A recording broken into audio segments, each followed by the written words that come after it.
اس روز خلاف معمول تھانے میں اس قدر مصروف رہا کہ دوپہر میں ہسپتال جانے کا وقت نہیں مل سکا۔ شام کو میں ہسپتال پہنچا تو ایک اندوناک خبر میری منتظر تھی۔ وہاں جا کر مجھے معلوم ہوا کہ صبح جس زخمی لڑکی کو وہاں لایا گیا تھا وہ زندگی کی بازی ہار گئی تھی۔ میرے استفسار پر ڈیوٹی پر موجود ڈاکٹر نے بتایا، ملک صاحب، ہم نے اس کی جان بچانے میں کوئی کسر اٹھا نہیں رکھی تھی، مگر اس کا وقت پورا ہو چکا تھا۔ میں نے پوچھا، وہ لیڈی ڈاکٹر کہاں ہے جس نے صبح اس لڑکی کا طبی معائنہ کیا تھا؟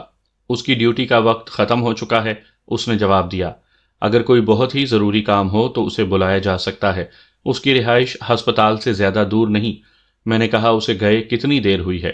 ڈاکٹر نے کلائی پر بندی گھڑی پر نگاہ ڈالتے ہوئے جواب دیا، میرے خیال میں وہ 1 گھنٹہ قبل ہسپتال سے نکلی تھی۔ اس کے بعد سے آپ ڈیوٹی پر ہیں؟ جی ہاں، وہ میرے آنے کے بعد ہی گئی تھی۔